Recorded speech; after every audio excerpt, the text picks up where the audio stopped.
Hai,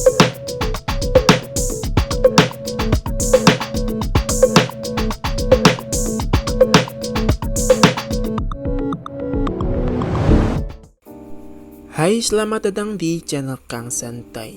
Udah lama nih saya pengen bahas anime yang lagi tayang ini. Siapa yang belum nonton Genjutsu Suki? Ini anime keren loh. Cerita isekai yang biasanya cuma muter-muter di keopean MC, terus dapat harem ditambah fanservice ecchi yang udah sangat mainstream. Namun Genjutsu Suki atau saya lebih suka nyebut dengan sebutan Release Hero membawa sesuatu yang bagi saya benar-benar baru dan hampir nggak terpikirkan. Seorang hero yang disummon dari isekai oleh sebuah kerajaan yang tengah di ujung krisis untuk diserahkan kepada kekaisaran sebagai bentuk ganti dari subsidi perang yang gagal dipenuhi, dan berakhir dengan sang hero yang dianugerahi tahta raja oleh raja sebelumnya. Oke, cukup buat pengenalan. Bagi yang nggak tahu, kalian bisa nonton secara legal dengan mengakses iq.com. Sebelum masuk ke pembahasan, bagi yang belum subscribe, bisalah dipertimbangkan untuk subscribe sebagai dukungan terhadap channel ini agar dapat terus menyajikan konten semacam ini. Oke, mari kita bahas. Mungkin kita biasa aja ketika nonton dan tahu kalau Souma diberi tahta raja oleh Albert. Tapi kalau dipikir-pikir lagi, beneran gak masuk akal kalau ada bocah yang disummon out of nowhere tiba-tiba dijadikan seorang raja. Rasanya kayak, lah ini bocah baru datang beberapa hari lalu. Kok bisa si Albert punya kepercayaan yang besar untuk memberikan mandat kepada Souma agar mengurus kerajaannya plus menunangkan Liskia untuk menjadi istri Souma? Kalau cuma karena Souma punya pengetahuan tinggi akan ilmu humaniora yang khususnya ilmu hukum dan politik, kan bisa tuh dikasih jabatan sebagai Prime Minister atau Perdana Menteri.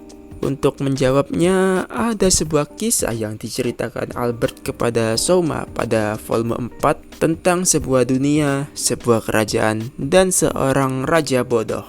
Untuk peringatan, ini video isinya spoiler. Kalau gak mau kena spoiler, silahkan berhenti di sini. Oke, lanjut. Dia bukanlah seorang raja yang bijak, bukan pula raja yang bodoh. Tunggu dulu.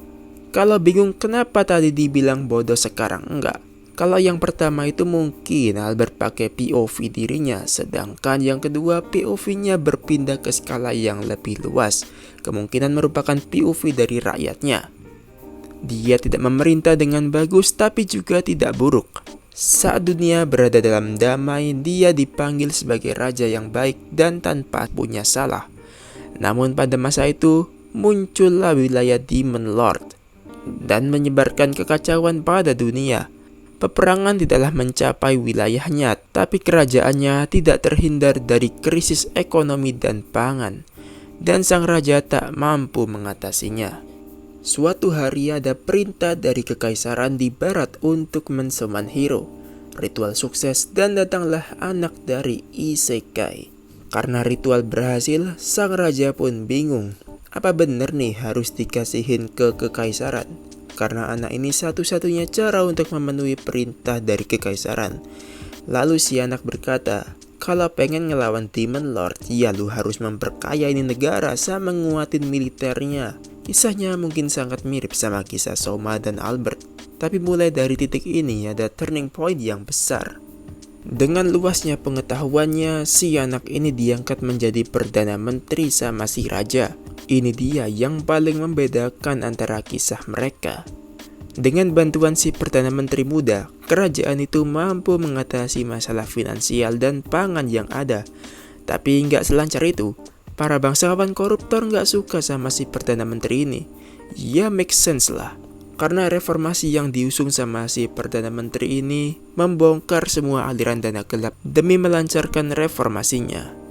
Para koruptor ini mencoba membujuk si raja untuk menyingkirkannya, tapi untungnya si Perdana Menteri gak sendiri. Dia punya kawan atau backingan lah istilahnya yang merupakan jenderal angkatan darat. Si jenderal ini mampu melihat kemampuan nyata dari si Perdana Menteri muda, tapi para bangsawan yang tadi tetap gak suka. Situasi kerajaan jadi makin parah. Pemberontakan bisa terjadi kapan aja karena gesekan internal yang makin panas.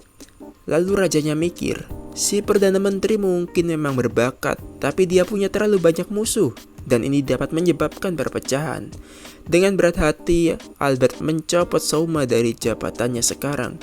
Nah, akhirnya saya nemu waktu yang tepat nih untuk nge-spill kalau ini memang cerita dari kerajaan Elfreden. Pasti bingung nih, lah kok bisa Souma jadi Perdana Menteri, bukannya dia jadi raja? Biar gak misunderstanding, dengerin sampai akhir. Karena udah gak punya jabatan, dia akhirnya tinggal di tempatnya si jenderal tadi. Si raja merasa bersalah sama si anak dan meminta maaf. Ini semua juga demi keselamatan si anak, kata si raja. Tapi sayangnya kekacauannya gak berhenti sampai di sini. Negara tetangga, Principality of Amidonia, menyiagakan pasukannya ke perbatasan. Saya nggak tahu apa Amidonia ini udah muncul di anime, karena saya sibuk baca LN-nya dan nggak sempat nonton animenya sampai ke episode terbaru. Jadi Amidonia ini gampangnya negara yang berbatasan langsung sama Elfreden dan punya dendam atas wilayahnya yang dicaplok pada masa pemerintahan sebelum Albert. Masalah gede nih, tadi konflik internal yang baru aja dalam tanda kutip mereda, udah ada tanda-tanda konflik bilateral antar negara. Runyam dah. Jenderal Angkatan Darat tadi akhirnya menyiapkan pasukan untuk menghadang tentara Amidonia. Dan disinilah masalah yang lebih kompleks terjadi. Para bangsawan yang tadi menyerang ke kota yang dipimpin sama si jenderal. Kalau dilihat dari waktunya, kemungkinan para koruptor ini udah bersekutu sama Amidonia. Gak mungkin mereka kebetulan nyerang pas tentara Amidonia udah siaga di perbatasan. Dengan cuma adanya 500 pasukan yang ngejaga kota itu, sedangkan pasukan yang dibawa para bangsawan korup itu sekitar 10.000, jelas kalah masa. Si jenderal nggak ninggalin kotanya, tapi karena kalah dalam jumlah, dia akhirnya kalah telak. Kotanya terbakar dan si Souma hilang entah kemana. Dengan para tentara yang telah kehilangan jenderalnya, maka nggak ada lagi yang dapat memobilisasi para pasukan. Dan kini pasukan dari Amidonia ditambah dengan pasukan para bangsawan korup bersama menggunakan momen ini untuk menaklukkan ibu kota, Parnam. Si raja nyoba buat ngerahin pasukan yang ada, tapi karena dia nggak kompeten untuk hal ini, semuanya gagal dan berakhir dengan tentaranya yang memberontak. Si raja bahkan menggunakan tentara relawan untuk mengubah situasi tapi tetap sia-sia. Reformasi yang dibawa oleh Perdana Menteri mudanya telah membuat marah bangsawan tapi telah menyelamatkan rakyat. Bagi warga sipil, si Souma ini adalah penyelamat yang datang saat dibutuhkan dan merasa nggak suka atas kebijakan si raja yang mencopot jabatannya. Dan inilah kehancuran Elfreden. Souma yang sedang mendengarkan sampai di sini bertanya pada Albert, bagaimana Albert bisa mensimulasikan sebuah kemungkinan yang terjadi? Karena menurut Souma, Albert bukanlah orang yang mampu mensimulasikan kejadian dengan kompleksitas tinggi ini. Dan jawabannya cukup bikin merinding, karena Albert sudah melihatnya sendiri, atau mungkin tepatnya diperlihatkan. Elisa, si ratu dan juga istri Albert merupakan pengguna dark magic dengan kemampuan untuk mentransfer ingatan ke masa lalu. Kisah berlanjut, si raja yang telah kehilangan segalanya menyesali segala yang dilakukannya. Jika saja sejak awal dirinya nggak menjadikan Souma sebagai Perdana Menteri, jika saja sejak awal dia memberikan tahta raja kepada Souma, pasti Souma mampu membawa kerajaan ini menuju kemakmuran. Dengan keadaan yang sudah skakmat ini, si ratu berkata pada raja bahwa dengan sihirnya dirinya mampu memperingatkan diri mereka di masa lalu agar nggak melakukan kesalahan serupa. Jadi ini mungkin kayak alternate universe, di mana timeline yang sekarang sedang terjadi Souma adalah raja, sedangkan di timeline lain Souma cuma jadi Perdana Menteri dan berakhir dengan hancurnya Elfreden.